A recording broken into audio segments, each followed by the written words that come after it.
കേവലം 23 വയസ്സുകാരനായ ഒരു പട്ടാളക്കാരൻ സത്യവിശ്വാസത്തിൽ ജീവിച്ചു മരിച്ച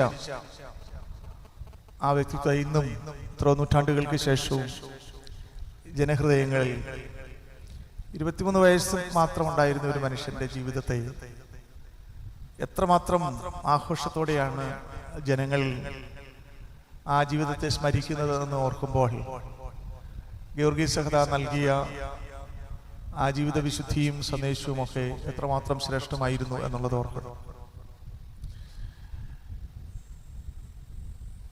കപ്പദോക്യക്കാരനാണ് പിതാവ്, വലിയ ധനികനായ ഒരു മനുഷ്യനായിരുന്നു.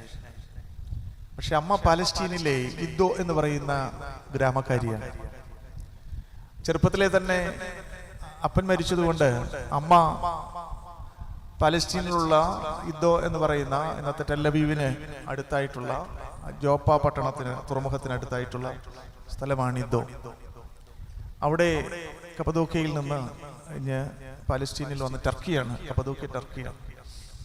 അവിടെ നിന്ന് പാലസ്തീനിലുള്ള ഇദ്ദോയിൽ വന്ന് താമസമായി, അവിടെ വളർന്നു. റോമാ സാമ്രാജ്യം, എല്ലാ സ്ഥലവും റോമാ സാമ്രാജ്യമായതുകൊണ്ട് യുവാക്കന്മാരെല്ലാം പട്ടാളത്തിൽ ചേരണം എന്നുള്ള ചക്രവർത്തിയുടെ, ഡയോക്ലീഷ്യൻ ചക്രവർത്തിയുടെ നിയമമനുസരിച്ചാണ് പട്ടാളത്തിലായത്. ചുരുങ്ങിയ കാലം കൊണ്ട് ചക്രവർത്തിയുടെ ഏറ്റവും വിശ്വസ്തനായ ഭടനായിട്ട് മാറി. എന്ന് മാത്രമല്ല, ചക്രവർത്തി തൻ്റെ മറ്റ് രാജ്യങ്ങളുമായിട്ടുള്ള ബയലാറ്ററൽ കമ്മ്യൂണിക്കേഷൻസ് നടത്താൻ, മറ്റ് രാജ്യങ്ങളുമായിട്ടുള്ള നയതന്ത്ര കമ്മ്യൂണിക്കേഷൻസ് നടത്താനായിട്ട് നിയോഗിക്കുന്നത് ഗീവർഗീസിനെ ആയിരുന്നു. റോമാ സാമ്രാജ്യത്തിലെ ഏത് പദവിയും, താൻ ആഗ്രഹിക്കുന്ന ഏത് പദവിയും, റോമാ സാമ്രാജ്യത്തിൽ താൻ ആഗ്രഹിക്കുന്ന ഏത് പദവിയും ലഭിക്കുവാൻ തക്കവണ്ണം ചക്രവർത്തിയുടെ ഏറ്റവും വിശ്വസ്തനും കഴിവുള്ളതുമായ ഒരു മിലിറ്ററി ഓഫീസറായിട്ട് വളരാൻ തക്കവണ്ണം ഗീവർഗീസിന് കഴിഞ്ഞു. പക്ഷെ ഡയോക്ലീഷ്യൻ ചക്രവർത്തി ക്രിസ്തുമത പീഡനത്തിന് വേണ്ടി, ക്രിസ്തുമതത്തെ നശിപ്പിക്കുവാൻ വേണ്ടി കൽപ്പന പുറപ്പെടുവിച്ചപ്പോൾ അതിനെതിരെ തനിക്ക് ലഭിക്കാവുന്ന എല്ലാ സ്ഥാനമാനങ്ങളും ജീവിതം വരെ ഉപേക്ഷിച്ച് താൻ വിശ്വസിക്കുന്ന തൻ്റെ അമ്മ തന്നെ പഠിപ്പിച്ച വിശ്വാസത്തിന് വേണ്ടി നിലകൊണ്ട് 23-ാമത്തെ വയസ്സിൽ രക്തസാക്ഷി മരണം പ്രാപിച്ചു എന്നുള്ളതാണ് ഗീവർഗീസ് സഹദായുടെ ഏറ്റവും വലിയ മഹത്വവും. ഇന്നും നാം ഇന്ന് ഈ തലമുറയിലും അദ്ദേഹത്തിന്റെ പേരും അദ്ദേഹത്തിന്റെ ജീവിതത്തെയും ഒക്കെ ആഘോഷിക്കുവാൻ തക്കവണ്ണം പെരുന്നാളിൽ കൊണ്ടാടുന്നു. അത്രമാത്രം തനിക്ക് എല്ലാ സ്ഥാനമാനങ്ങളും ലഭിക്കാമെന്നിരിക്കെ അതെല്ലാം ഉപേക്ഷിച്ചാണ് ചക്രവർത്തിയുടെ കൽപ്പനയ്ക്കെതിരെ സംസാരിച്ച് അദ്ദേഹത്തിന്റെ അപ്രീതിക്ക് കാരണമായി രക്തസാക്ഷി മരണം പ്രാപിക്കാനിടയായി. ഗീവർഗീസ് സഹദായുമായി ബന്ധപ്പെട്ട് എല്ലാ സ്ഥലങ്ങളിലും, എനിക്കറിയാം അരിപ്പറമ്പ് പള്ളിയിലെ പലർക്കും ഗീവർഗീസ് സഹദായുമായി ബന്ധപ്പെട്ട കുറെ ജീവിത സാക്ഷ്യങ്ങൾ കാണുമെന്ന് എനിക്കറിയാം. എൻ്റെ ഇടവക പള്ളി സെന്റ് ജോർജിന്റെ നാമത്തിലുള്ള പള്ളിയാണ്. എല്ലാ വർഷവും മെയ് മാസം 9ഉം 10ഉം വലിയ പെരുന്നാളാണ്. എൻ്റെ അമ്മ എൻ്റെ ചെറുപ്പത്തിൽ എന്നോട് പുത്തൂർ പള്ളിയിലെ സെന്റ് ജോർജുമായി ബന്ധപ്പെട്ട ഒരുപാട് അനുഭവങ്ങൾ പറഞ്ഞിട്ടുണ്ട്. അത് ഒരുപക്ഷെ നേർച്ച ആരും കാണാതെ എഴുത്തു വെച്ച ജോലിക്കാരൻ ഒളിച്ചു വെച്ചിട്ട് അത് എടുത്തുകൊണ്ട് പോകാൻ വരുമ്പോൾ അതിനകത്ത് പാമ്പിരുന്നതായിട്ടുള്ളതായിരിക്കാം. അങ്ങനെയൊക്കെ എത്രയോ കഥകൾ ഉണ്ട് ഗീവർഗീസ് സഹദായുമായി ബന്ധപ്പെട്ട മനുഷ്യർക്ക് പറയാം. അവരുടെ ജീവിതത്തിലെ അനുഭവങ്ങളുമായി ബന്ധപ്പെട്ട ഒരുപാട് സാക്ഷ്യങ്ങൾ. തിരുവിതാംകൂർ രാജകൊട്ടാരത്തിലെ ശ്രീ ചിത്ര തിരുനാൾ മഹാരാജാവിനെ സംബന്ധിച്ച് ഗീവർഗീസ് സഹദായുമായി ബന്ധപ്പെട്ട ഒരു കഥ. തിരുവനന്തപുരം ഭദ്രാസനത്തിന്റെ ആദ്യത്തെ മെത്രാപ്പൊലീത്തയായിരുന്ന ഗീവർഗീസ് മാർ ദിയോസ്കോറോസ് തിരുമേനി തിരുവനന്തപുരം പാളയം പള്ളിയിൽ പ്രസംഗിച്ചത് ഞാനൊരു യുവാവായിട്ട് ആ പെരുന്നാളിൽ സംബന്ധിച്ചപ്പോ കേട്ടത് ഞാനിപ്പോഴും ഓർക്കുകയാണ്. തിരുവനന്തപുരം ഭദ്രാസനം രൂപീകൃതമായി അതിന്റെ പ്രഥമ മെത്രാപ്പൊലീത്തയായിട്ട് ഗീവർഗീസ് മാർ ദിയോസ്കോറോസ് തിരുമേനിയെ നിയമിക്കുമ്പോൾ അദ്ദേഹത്തെ അനന്തപുരിയിലേക്ക് സ്വാഗതം ചെയ്തുകൊണ്ട് ചിത്ര തിരുനാൾ മഹാരാജാവ് കവടിയാർ കൊട്ടാരത്തിൽ നിന്ന് ഒരു കത്തയച്ചു. അദ്ദേഹം സ്വന്തം കൈപ്പടയിൽ ഒരു കത്ത് അയച്ചു. കേരളത്തിലെ സുറിയാനി ക്രിസ്ത്യാനി സമൂഹം തിരുവിതാംകൂറിന്റെയും കേരളത്തിന്റെയും സമഗ്രമായ വളർച്ചയ്ക്ക് ചെയ്ത സംഭാവനകളും തിരുവിതാംകൂർ രാജകൊട്ടാരത്തിന് സുറിയാനി ക്രിസ്ത്യാനികളുമായിട്ടുള്ള ബന്ധവുമൊക്കെ പരാമർശിച്ചുകൊണ്ടുള്ള ഒരു കത്തായിരുന്നു. അതിന് താഴെ അദ്ദേഹം ഒരു സംഭവം എഴുതി, തൻ്റെ ഒരു ജീവിത സാക്ഷ്യം എഴുതി. അദ്ദേഹം ഒരിക്കൽ ശ്രീ പത്മനാഭസ്വാമി ക്ഷേത്ര ദർശനം കഴിഞ്ഞ് തിരുവനന്തപുരം പട്ടണത്തിലൂടെ തന്റെ കുതിരവണ്ടിയിൽ വരുമ്പോൾ നമ്മുടെ പാളയത്തുള്ള സെന്റ് ജോർജ് കത്തീഡ്രൽ, തിരുവനന്തപുരത്തെ പാളയം സെന്റ് ജോർജ് കത്തീഡ്രൽ നിങ്ങൾക്ക് ഒരുപക്ഷെ അറിയാമായിരിക്കുമല്ലോ. ആ പാളയം കത്തീഡ്രലിന്റെ മുമ്പിൽ വന്നപ്പോ ഈ കുതിര അവിടെ നിന്നു. ചിത്ര തിരുനാൾ മഹാരാജാവ് യാത്ര ചെയ്യുന്ന കുതിരവണ്ടി തെളിക്കുന്ന കുതിര അവിടെ നിന്നു. കുതിരയെ തെളിക്കുന്ന മനുഷ്യൻ അതിനെ മുന്നോട്ട് നയിക്കാൻ ശ്രമിച്ചപ്പോഴും കുതിര അങ്ങോട്ടും ഇങ്ങോട്ടും പോകുന്നുള്ളത് മുന്നോട്ട് പോകുന്നു. ഒരു 5 മിനിറ്റോളം അങ്ങനെ ഒരു സാഹചര്യം അവിടെ ഉണ്ടായി. കുറച്ച് കഴിഞ്ഞാണ് പിന്നെ കുതിര മുന്നോട്ട് പോയത്. പള്ളിയുടെ മുമ്പിൽ വന്നപ്പോ ഇങ്ങനെ സംഭവിച്ചതിൽ ചിത്ര തിരുനാൾ മഹാരാജാവിന് വല്ലാത്ത അങ്കലാപ്പായി. അദ്ദേഹം കൊട്ടാരത്തിൽ വന്നതിന് ശേഷം ജ്യോത്സ്യനെ വിളിച്ച് പ്രശ്നം വെച്ചു. അങ്ങനെയാണല്ലോ അവർ ചെയ്യുന്നത്. ജ്യോത്സ്യനെ വിളിച്ച് പ്രശ്നം വെച്ചു. അപ്പൊ ജ്യോത്സ്യൻ അതിന് മറുപടി പറഞ്ഞു. കുതിരവണ്ടി ചിത്ര തിരുനാൾ മഹാരാജാവ് പാളയം പള്ളിയുടെ മുമ്പിൽ വന്നപ്പോൾ ഒരു വലിയ വെള്ളക്കുതിരയെ കണ്ട് ഭയപ്പെട്ട് കുതിര അവിടെ നിന്നതാണ് എന്ന് പറഞ്ഞു. ഒരു വലിയ വെള്ളക്കുതിരയെ കണ്ട് ഭയന്ന് കുതിര അവിടെ നിന്നതാണ് എന്ന് പറഞ്ഞു. ജ്യോത്സ്യൻ ചിലപ്പോ അദ്ദേഹത്തിന് ഒരു മറുപടി ഇതിനെ കണ്ടെത്തണമെന്ന് വേണ്ടി പറഞ്ഞതായിരിക്കും. എനിക്കറിയത്തില്ല അതിന്റെ സത്യവും അതിന്റെ മിഥ്യയും കാര്യങ്ങളൊന്നും എനിക്കറിയില്ല. ഇത് ചിത്ര തിരുനാൾ മഹാരാജാവ് സ്വന്തം കൈപ്പടയിൽ ദിയോസ്കോറോസ് തിരുമേനിക്ക് എഴുതിയ കത്താണ്. കേരളത്തിന്റെ സമഗ്രമായ വളർച്ചയ്ക്ക് സംഭാവന ചെയ്തിട്ടുള്ള തിരുവിതാംകൂറിലെ ഏറ്റവും ശ്രേഷ്ഠമായ കുടുംബം, രാജകുടുംബം, അതിലെ ഏറ്റവും പ്രധാനപ്പെട്ട ഒരു വ്യക്തി ഗീവർഗീസ് സഹദായുമായി ബന്ധപ്പെട്ട ഒരു സാക്ഷ്യം തന്റെ സ്വന്തം കൈപ്പടയിൽ എഴുതി ഗീവർഗീസ് ദിയോസ്കോറോസ് തിരുമേനിക്ക് അയച്ച കത്തിൽ പരാമർശകാരിയാണ് ഞാൻ പറഞ്ഞത്. അങ്ങനെ എല്ലാ മനുഷ്യർക്കും അദ്ദേഹം ഗീവർഗീസ് സഹദായുമായി ബന്ധപ്പെട്ട ഓരോ സാക്ഷ്യങ്ങളുണ്ട്. അദ്ദേഹത്തിന്റെ ഖബർ സ്ഥിതി ചെയ്യുന്നത് ഞാൻ ഈ പറഞ്ഞ അമ്മയുടെ സ്ഥലമായ ഇദ്ദോ എന്ന് പറയുന്ന ഗ്രാമത്തിലാണ്. അവിടെ 3-ാം നൂറ്റാണ്ടിൽ കോൺസ്റ്റന്റൈൻ ചക്രവർത്തിയുടെ സമയത്ത് തന്നെ 303-ലാണല്ലോ ഗീവർഗീസ് സഹദാ രക്തസാക്ഷി മരണം പ്രാപിക്കുന്നത്. 3-ാം നൂറ്റാണ്ടിൽ കോൺസ്റ്റന്റൈൻ ചക്രവർത്തിയുടെ കാലത്ത് തന്നെ അവിടെ ദേവാലയം ഉണ്ടായി എന്നുള്ളതാണ്. അദ്ദേഹത്തിന്റെ ഖബർ നിന്ന സ്ഥലത്ത് ദേവാലയം ഉണ്ടായി. ഇസ്ലാമിക് ഇൻവേഷന്റെ സമയത്ത് 7-ാം നൂറ്റാണ്ടിൽ ഇസ്ലാമിക് ഇൻവേഷൻ നടന്ന സമയത്ത് ഈ പള്ളി ഒക്കെ പൊളിച്ചു കളഞ്ഞു, ഖബറൊക്കെ പൊളിച്ചു കളഞ്ഞ് അതിനോട് ചേർന്ന് മുസ്ലിം മോസ്ക് പണിതു. പക്ഷേ കുരിശ് യുദ്ധങ്ങളുടെ കാലത്ത് 12-ാം നൂറ്റാണ്ടിൽ കുരിശ് യുദ്ധങ്ങളുടെ കാലത്ത് വീണ്ടും ഈ പള്ളി സ്ഥാപിച്ചു. ഗ്രീക്ക് ഓർത്തഡോക്സ് സഭയുടെ ഒരു പള്ളി ഇപ്പോൾ അവിടെ ഉണ്ട്. ഇദ്ദോ എന്ന് പറയുന്ന സ്ഥലത്ത് പലസ്തീൻ ഇദ്ദോയിൽ പോയാൽ നമുക്ക് കാണാം പള്ളി ഇതേപോലെ ഒരു കൊച്ചു പള്ളിയാണ്. അതിൽ ഇങ്ങനെ കയറി വരുമ്പോൾ താഴെക്കൂട്ട് പോകാനായിട്ട് സ്റ്റെയർ കേസ് ഉണ്ട്. ബേസ്മെന്റിൽ താഴെ അദ്ദേഹത്തിന്റെ ഖബറുണ്ട്. എന്നോട് ചേർന്ന് മുസ്ലിം മോസ്കുമാണ്. ഞാനോട് പോയിട്ട് ആ ഖബറിൽ മെഴുകുതിരി കത്തിക്കാനൊക്കെ എനിക്ക് ഭാഗ്യം ലഭിച്ചിട്ടുണ്ട്. ഞാൻ ഇത്രയും പറഞ്ഞത് ഗീവർഗീസ് എന്ന് പറയുന്നത് ഒരു ചരിത്ര പുരുഷനാണ് എന്ന് ഓർമ്മിപ്പിക്കാൻ വേണ്ടിയാണ്. ഈ പാമ്പുമായി ബന്ധപ്പെട്ടൊക്കെ കഥകളൊക്കെ വെച്ചുകൊണ്ട് അദ്ദേഹം ചരിത്ര പുരുഷനല്ല എന്നൊക്കെ പറയുന്ന ആൾക്കാരുണ്ട്. അതല്ല എന്ന് പറയാൻ വേണ്ടിയാണ് ഞാൻ അദ്ദേഹത്തിന്റെ ഖബറിന്റെ കാര്യമൊക്കെ പ്രത്യേകമായിട്ട് എടുത്ത് പറഞ്ഞത്. പക്ഷെ ഈ ചിത്രം 12-ാം നൂറ്റാണ്ടിൽ ഉണ്ടായ ചിത്രമാണ്. ഇവിടെ മുകളിലൊരു ചിത്രമുണ്ടല്ലോ, പാമ്പിനെ കുത്തിക്കൊല്ലുന്ന ചിത്രം. അതും പക്ഷെ സംഭവം യാഥാർത്ഥമായിട്ടുള്ള സംഭവമാണ്. ഗീവർഗീസ് സഹദാ ഈ ജീവിയെ കൊല്ലുന്നത് ഇന്നത്തെ ലിബിയ എന്ന് പറയുന്ന രാജ്യത്ത്, ഇന്നത്തെ ലിബിയ, അന്ന് റോമാ സാമ്രാജ്യത്തിന്റെ ഭാഗമായിട്ട് തന്നെ ഇരുന്ന ഇന്നത്തെ ലിബിയ എന്ന് പറയുന്ന സ്ഥലത്തൊരു വലിയൊരു നദി കുളം പോലെ ഒരു ലേക്ക് പോലെ ഉണ്ടായിരുന്നു. ലേക്ക്, അതിലൊരു ജീവി വന്നു. അത് നമ്മുടെ ഈ അലിഗേറ്റർ, ക്രൊക്കഡൈൽ ഇല്ലേ, അതിനെന്ത് പറയുന്നത്, അലിഗേറ്റർ മുതല,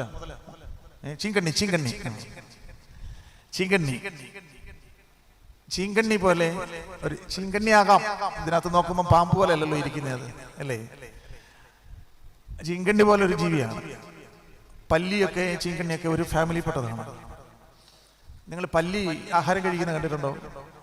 ഒരു പ്രാണിയുടെ മുമ്പിൽ വന്നിരിക്കും, ജസ്റ്റ് വാ തുറക്കുന്നത് കാണാം, അതങ്ങ് അകത്താവും. അങ്ങനെയാണ് ഇങ്ങനെ സ്വാളോ ചെയ്യുന്നത്, വളരെ ഫാസ്റ്റാണ്. ഈ ജീവി ഈ നദിയിലുണ്ടാകുകയും ചീങ്കണ്ണിയുടെ പ്രത്യേകത അത് കരയ്ക്കും കയറി വരാമല്ലോ. അതിന് വെള്ളത്തിൽ മാത്രമല്ല, വെള്ളത്തിലും കരയിലും ഒരുപോലെ കഴിയാൻ സാധിക്കുന്നതാണ്. ചീങ്കണ്ണി കരയിൽ കയറി വന്ന് അതിന് വിശക്കുമ്പം അവിടെ നിൽക്കുന്ന ആരെങ്കിലും പിടിച്ചു തിന്നിട്ടും വെള്ളത്തിൽ പോകും. അതാ. പക്ഷെ ആ നാട്ടിലെ മനുഷ്യരത് ഇതേതോ ദൈവകോപമാണെന്ന് ചിന്തിച്ചു. കാര്യം അവരാ ജീവിയെ കണ്ടിട്ടില്ല. അവരാദ്യമായിട്ടാണ് ഇങ്ങനെ ഒരു ഭീകരമായ ഒരു ജീവി വന്ന് ധൈര്യത്തോടെ കയറി വന്ന്. സാധാരണ മറ്റ് ജീവികളൊക്കെ മനുഷ്യരെ കാണുമ്പോൾ ഓടിപ്പോവുകയാണല്ലോ. ഇത് ധൈര്യത്തോടെ കയറി വന്ന് ആദ്യം കാണുന്ന മനുഷ്യനെ പിടിച്ചു തിന്നുക എന്ന് പറയുമ്പോൾ ഇപ്പോഴും അങ്ങനെയാണ്. ഈ ചീങ്കണ്ണി നിങ്ങൾ കണ്ടിട്ടുണ്ടാകുമല്ലോ. അത് മനുഷ്യനെ പിടിച്ച് പെടുന്നതിനും അതിനെ ഉപദ്രവിക്കാനും അതിനെ കൊലപ്പെടുത്താനും ഒക്കെ വലിയ പാടായിട്ടുള്ള സംഗതിയാണ്. അപ്പോൾ അങ്ങനെ ഇത് മനുഷ്യർ പേടിച്ച് ഭയന്നു പോയി. അങ്ങനെ വന്നത് ആ കഥയാണ്. അങ്ങനെയാണ് ഓരോ ഇതിന് വിശക്കുന്ന സന്ദർഭം ആകുമ്പോഴത്തേക്ക് ഓരോ മനുഷ്യരെ കൊടുക്കാൻ നിന്നത്തക്കവണ്ണം തീരുമാനിച്ച അവസാനം രാജാവിൻ്റെ മകളുടെ ചോയ്സ് വന്നതും ആ ഊഴം വന്നതും ഒക്കെ ആയിട്ടുള്ളത്. ആ കഥ നമ്മൾ പഠിച്ചിട്ടുള്ള കഥയാണ്. അങ്ങനെ കഥ ചരിത്ര സംഭവമാണ്. പക്ഷെ 12ാം നൂറ്റാണ്ടിലാണ് ഈ ചിത്രം ഉണ്ടായത്.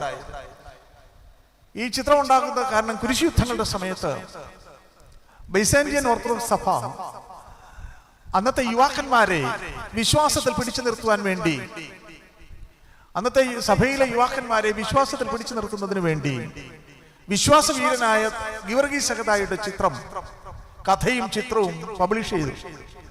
അങ്ങനെയാണ് 3ാം നൂറ്റാണ്ടിലെ ഈ കഥ, ഈ സംഭവം 12ാം നൂറ്റാണ്ടുകളിൽ, 12 എത്ര നൂറ്റാണ്ടുകൾക്ക് ശേഷമാണ് ചിത്രമായിട്ട് വരുന്നത്. അതുകൊണ്ട് അതിനകത്ത് ഈ രീതിയിലുള്ള വ്യത്യാസങ്ങളൊക്കെ വന്നു. പാമ്പ് ആയിട്ടാണ്, പാമ്പ് പിശാചിന്റെ പ്രതീകമായതുകൊണ്ടാണ് പാമ്പ് എന്നുള്ള കഥയായിട്ട് പിന്നെ രൂപപ്പെട്ടത്. ഏതാ ജീവി എന്ന് പറയാൻ നിശ്ചയമില്ല. ചിങ്കണ്ണി ആകാനാ സാധ്യത എന്നുള്ളത് പറയുന്നുള്ളൂ. പക്ഷെ അതൊരു ചരിത്ര സംഭവമാണ് എന്നുള്ളത് ഓർമ്മിപ്പിക്കാൻ വേണ്ടി. പിശാചിന്റെ പ്രതീകമാണ് പാമ്പ് എന്നുള്ളത് കൊണ്ട് പാമ്പിന്റെ രീതിയിൽ ആ കഥ പിന്നെ വന്നു. പക്ഷേ നിങ്ങൾ ആ ചിത്രത്തിൽ നോക്കി, നിങ്ങളെ പാമ്പിന്റെ നാക്ക് കണ്ടോ? പാമ്പിന്റെ നാക്കിന്റെ പ്രത്യേകത എന്താ? 2 നാക്ക അല്ലേ? ബ്രാഞ്ച് ഉള്ളത്. നിങ്ങൾക്കൊക്കെ നിങ്ങളൊന്ന് നോക്കിയ നാക്ക് 2 നാക്കുള്ള ആരെങ്കിലും ഉണ്ടോ? നോക്കി ഉണ്ടോ? ഇല്ലല്ലേ. ഇരുനാവുകാരൻ നമ്മൾ ചിലപ്പോൾ മനുഷ്യരെ പറയാറുണ്ട് അല്ലേ? ഇരുനാവുക.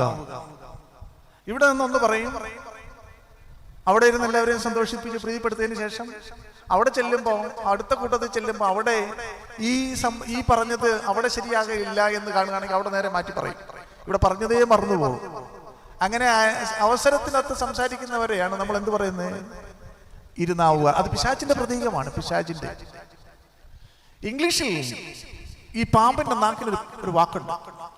ഇംഗ്ലീഷിൽ പറയുന്ന വാക്ക് ക്ലോവൻ ടങ് എന്നാണ്. ക്ലോവൻ ടങ്, ക്ലീവ് ക്ലോവൻ. ക്ലോവൻ ടങ് എന്ന് പറഞ്ഞാൽ അതൊരു ട്രിക്കി വാക്കാണ്. അതിന് പോസിറ്റീവായിട്ടും നെഗറ്റീവായിട്ടും അർത്ഥമുണ്ട്.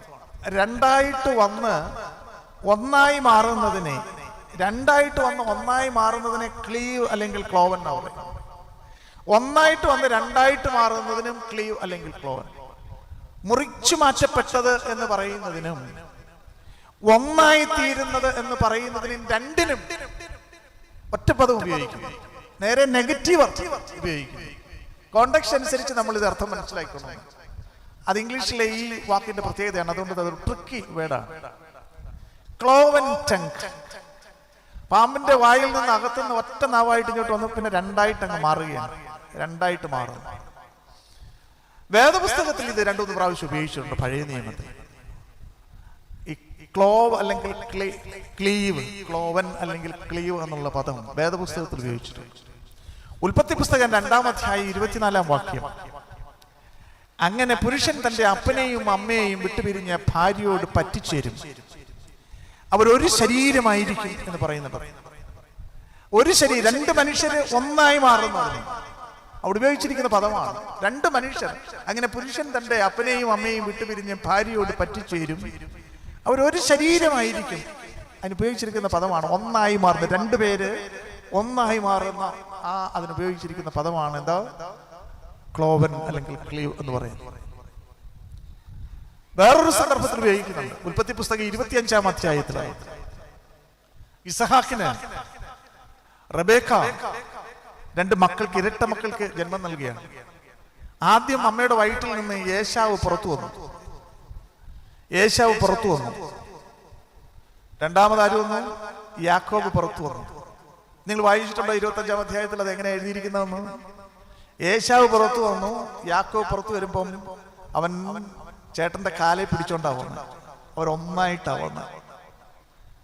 വേദപുസ്തകത്തിൽ ഭാര്യാഭർത്തൃ ബന്ധത്തിന്റെ ദൃഢത കാണിക്കുവാൻ ഉപയോഗിച്ചിരിക്കുന്ന ഉൽപ്പത്തി പുസ്തക 2-ാം അധ്യായത്തിൽ ഉപയോഗിച്ചിരിക്കുന്ന പദമാണ് ക്ലീവ് എന്നുള്ളത്. രണ്ടാണെങ്കിലും ഒന്നാണ് എന്നുള്ളത്. അങ്ങനെ പുരുഷൻ തന്റെ അപ്പനെയും അമ്മയെയും വിട്ടുപിരിഞ്ഞ് ഭാര്യയോട് പറ്റിച്ചേരും, ഒരു ശരീരമായിരിക്കും എന്ന് പറഞ്ഞിടത്ത് ആ ഭാര്യാഭർത്തൃ ബന്ധത്തെ ദൃഢത കാണിക്കുന്നതിന് വേണ്ടി ഉൽപ്പത്തി പുസ്തകം 25-ാം അധ്യായത്തിൽ സഹോദര ബന്ധത്തിന്റെ ഊഷ്മളത ദൃഢത കാണിക്കുന്നതിന് വേണ്ടിയാണ് യാക്കോബും ഏശാവും തമ്മിൽ അവർ ഒന്നായിരുന്നു, സഹോദരങ്ങൾ ഒന്നായിരുന്നു എന്നുള്ള അർത്ഥത്തിൽ ഉപയോഗിച്ചിരിക്കുന്നു. ലേവ്യ പുസ്തകം 11-ാം അധ്യായത്തിൽ നേരെ നെഗറ്റീവായിട്ട് ഉപയോഗിച്ചിട്ടുണ്ട്. അത് വിശുദ്ധവും അശുദ്ധവുമായ ജീവികളുടെ പേര് പറയുന്നിടത്താണ്. കുളമ്പ് രണ്ടായി പിളർന്നു മാറിയ, രണ്ടായിട്ട് കുളമ്പ് പിളർന്നു മാറിയ, ആ പിളർന്നു മാറിയതിനെ പറയുന്ന പദവും ക്ലീവെന്നാണ്. ഒന്നായിരിക്കുന്നു എന്ന് പറയുന്നിടത്തും രണ്ടായി പിളർന്നു മാറിയെന്ന് പറയുന്നിടത്തും ഉപയോഗിക്കുന്ന പദമാണ്. ലേവ്യ പുസ്തകം 11-ാം അധ്യായത്തിൽ കുളമ്പ് രണ്ടായി പിളർന്ന ജീവികളുടെ പേര് പറയുന്നിടത്ത് അതിനെ പരാമർശിക്കുമ്പോൾ ഉപയോഗിച്ചിരിക്കുന്ന പദം ക്ലീവ്. അല്ലെങ്കിൽ അത് കുറച്ചുകൂടെ നിങ്ങൾക്ക് മനസ്സിലാകുന്ന ഒരു ഉദാഹരണം പറഞ്ഞാൽ, ഇറച്ചി വെട്ടുകാരന്റെ തടിക്കഷ്ണത്തിൽ ഒരു ഇറച്ചി കഷ്ണം അയാൾ എടുത്തിട്ടിട്ട് ഒറ്റ വെട്ടിനെ രണ്ടായി മാറ്റുന്നില്ലേ, അതിനുപയോഗിക്കുന്ന പദമാണ് ക്ലീവ്. മനുഷ്യബന്ധങ്ങൾ ഒന്നായിരിക്കേണ്ട മനുഷ്യബന്ധങ്ങളെ, ഭാര്യാഭർത്തൃബന്ധം, സഹോദര ബന്ധം, ഇങ്ങനെയുള്ള ഒന്നായിരിക്കേണ്ട മനുഷ്യബന്ധങ്ങളെ ഇറച്ചി വെട്ടുകാരൻ ഇറച്ചി വെട്ടിമാറ്റുന്ന ലാഘവത്തോടെ രണ്ടാക്കി മാറ്റുന്ന മനുഷ്യരുണ്ട്. സത്യത്തിൽ ഗീവർഗീസ് സഹത കുന്തം കൊണ്ട് കൊത്തെടുക്കുന്ന ഈ പാമ്പിന്റെ നാവെന്ന് പറയുന്ന അതിനെയാണ്. ഗീവർഗീസ് സഹത കുന്തം കൊണ്ട് കൊന്നെടുക്കുന്നത് ആ സ്വഭാവത്തെയാണ് എന്നുള്ളത് ഓർക്കണം. ആ കഥയുടെ ചരിത്രവും അതിന്റെ വസ്തുതകളിലും ഒക്കെ അന്വേഷിച്ച് മെനക്കെടുന്നതിനപ്പുറമായിട്ട് അത് സമൂഹത്തിന് നൽകുന്ന വലിയൊരു പാഠമാണ്. ആ പാഠം എന്ന് പറയുന്നത് മനുഷ്യബന്ധങ്ങളെ മുറിച്ചു മാറ്റുന്ന, ഒന്നായിരിക്കേണ്ട മനുഷ്യബന്ധങ്ങളെ ഇറച്ചി വെട്ടുകാരന് ഇറച്ചി മുറിച്ചു മാറ്റുന്ന ലാഘവത്തോടെ മുറിച്ചു മാറ്റുന്ന മനുഷ്യന്റെ ആ തിന്മയുള്ള സ്വഭാവത്തെ കാണിക്കുന്നതാണ് പാമ്പിന്റെ നാക്ക് എന്ന് പറയുന്നത്. അതിനെ കൊന്നൊടുക്കുന്ന, അതിനെ നശിപ്പിക്കുന്ന ചിത്രമാണ് ഗീവർഗീസ് സഹദായുടെ ചിത്രം നമുക്ക് കാട്ടിത്തരുന്നത്. കർത്താവിൽ വാത്സല്യമുള്ളവരെ, ഞാൻ എന്റെ വാക്കുകളെ ചുരുക്കട്ടെ. പരിശുദ്ധനായ ഗീവർഗീസ് സഹദായുടെ പെരുന്നാളിൽ നാം സംബന്ധിക്കുകയാണ്. ബന്ധങ്ങളുടെ ഊഷ്മളത കാത്തു സൂക്ഷിക്കാൻ സാധ്യമാകാത്ത ജീവിതങ്ങളായി ക്രിസ്തീയ ജീവിതം മാറിപ്പോകുന്നുണ്ട് എന്നുള്ളത് നാം ചിന്തിക്കണം. ഒരമ്മയും മകനും തമ്മിലുള്ള ബന്ധത്തിന്റെ കഥ കൂടിയാണ് ഗീവർഗീസ് സഹദായുടെ ഈ 23 വയസ്സിലെ രക്തസാക്ഷി മരണം. തന്റെ അമ്മ തന്നെ പഠിപ്പിച്ച വിശ്വാസത്തിൽ ഉറച്ചു നിൽക്കുവാനുള്ള, എനിക്ക് 2 നാവില്ല എന്ന് ശക്തമായിട്ട് ചക്രവർത്തിയുടെ മുഖത്ത് നോക്കി പറയാണ്.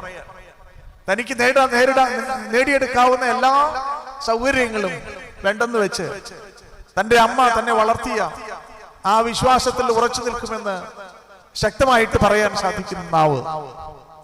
അങ്ങനെ ഒരമ്മയും മകനും തമ്മിലുള്ള ബന്ധത്തിന്റെ ഊഷ്മളത കൂടി വെളിപ്പെടുത്തി തരുന്ന ചിത്രമാണ് ഗീവർഗീസ് സഹദായുടെ ഈ ചിത്രം എന്നുള്ളത് നാം ഓർക്കണം.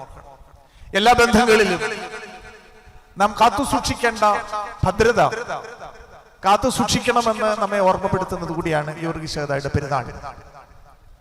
അതിന് നമുക്ക് സാധിക്കുമ്പോഴാണ് ഈ മധ്യസ്ഥതയ്ക്ക് അർത്ഥമുണ്ടാകുന്നത്. നമ്മൾ ആഘോഷമായിട്ട് റാസ നടത്തുമായിരിക്കാം, വലിയ പണച്ചെലവ് ഈ പെരുന്നാളിന് വേണ്ടി നമ്മൾ നൽകുന്നുണ്ടായിരിക്കാം, പള്ളി ആവശ്യപ്പെടുന്നതിൽ അധികമായിട്ട് നേർച്ചകൾ ലഭിക്കുന്നുണ്ടാകാം, കൊടുക്കുന്നുണ്ടാകാം.